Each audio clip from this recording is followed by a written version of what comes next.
నువ్వు తొడిగే చెప్పులకు గ్యారెంటీ ఉంది, చెవిల పెన్నుకు గ్యారెంటీ ఉంది. నువ్వు తొడిగే చెప్పులకు గ్యారెంటీ ఉంది, చెవిల పెన్నుకు గ్యారెంటీ ఉంది. హే గుండు సూదికి గ్యారెంటీ ఉంది, నీ గుండెకు గ్యారెంటీ లేదే. హే గుండు సూదికి గ్యారెంటీ ఉంది, నీ గుండెకు గ్యారెంటీ లేదే. ఇవాళ ఇంట్లా రేపు మంట్లా, ఇవాళ ఇంట్లా రేపు మంట్లా, ఏది నీది కాదే యేసయ్య నీకు తోడే, ఏది నీది కాదే యేసయ్య నీకు తోడే.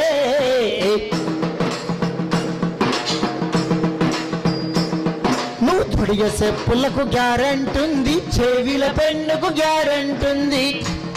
నువ్వు తొడిగే చెప్పులకు గ్యారెంటీ ఉంది, చెవిల పెన్నుకు గ్యారెంటీ ఉంది.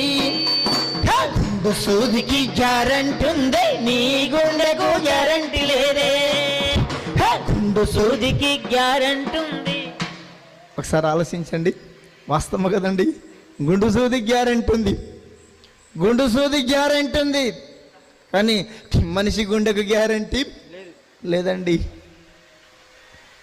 ఒక మాటతో చెప్పాలంటే, ఏ వస్తువు కొనుక్కున్నా మంచి వస్తువు కొనుక్కుంటే కంపెనీ వాడు గ్యారెంటీ ఇస్తాడు. ఇస్తాడా ఇవ్వడా?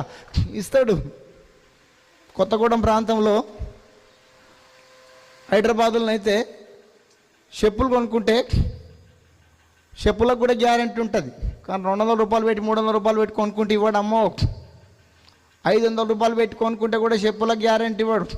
ఓ 1500 2000 రూపాయలు పెట్టి చెప్పులు కొనుక్కుంటే చెప్పులకు 6 నెలలన్నా సంవత్సరం అన్నా గ్యారెంటీ ఉంటుంది. తెగిపోతే కుట్టాన్ని ఇస్తాడు, మళ్ళీ కొత్తదన్నా ఇస్తాడు. మనం దొడుకునే చెప్పులకు కూడా గ్యారెంటీ ఉంది. ఇంట్లో ఫ్యాన్ కొనుక్కుంటాం, ఇంట్లో ఫ్యాన్ కొనుక్కుంటే ఫ్యాన్కి కూడా గ్యారెంటీ ఉంటుంది. ఇంట్లో ఫ్రిడ్జ్ కొనుక్కుంటాం, ఫ్రిడ్జ్ కూడా గ్యారెంటీ ఉంటుంది. 5 సంవత్సరాలు 10 సంవత్సరాలు నీ ఫ్రిడ్జ్ కూడా గ్యారెంటీ ఉంటుంది. చేతుకున్న వాచ్ గ్యారెంటీ ఉంది. ఒక మాటతో చెప్పాలంటే, మంచి వస్తువా ఏది కొనుక్కున్నా దానికి గ్యారెంటీ ఉంటుంది.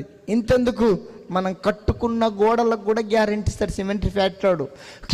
మనం కట్టుకున్న గోడలకు కూడా గ్యారెంటీ ఇస్తాడు సిమెంట్ ఫ్యాక్టరీడు. 100 సంవత్సరాలు నీ గోడలకి ఏం కాదు, ఎలకల పక్క పెట్టాయి, శివల పక్క పెట్టాయి, పందికొక్కలు అసలు రావు. నువ్వు కట్టుకున్న గోడలకు కూడా గ్యారెంటీ ఉంది. బట్టలు కుట్టుకునే గుండు సూదికి గ్యారెంటీ ఉంది. కానీ మనిషి గుండెకు గ్యారెంటీ ఉందా? ఉందా లేదా చెప్పండి? ఉందా లేదా? వాస్తవం కదండి. ఉందా లేదా చెప్పండి? అందరి గుండె గ్యారెంటీ లేదు, అందరి గుండెకు గ్యారెంటీ లేదు. కానీ యేసు ప్రభు రక్తంతో